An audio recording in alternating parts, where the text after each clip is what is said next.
الله الذي جعل لكم الليل لتسكنوا فيه والنهار مبصرا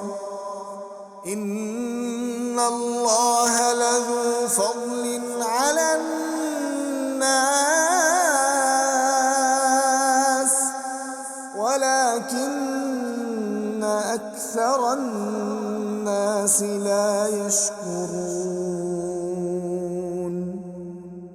ذلكم الله ربكم خالق كل شيء لا إله إلا هو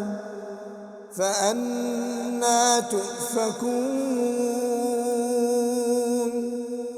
كذلك يؤفك الذين كانوا بآيات الله يجحدون الله الذي جعل لكم الأرض قرارا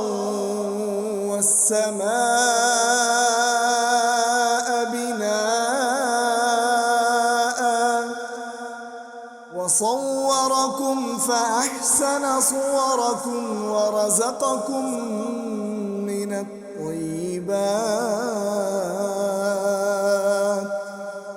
ذلكم الله ربكم فتبارك الله رب العالمين هو الحي لا إله إلا هو فادعوه مخلصين له الدين الحمد لله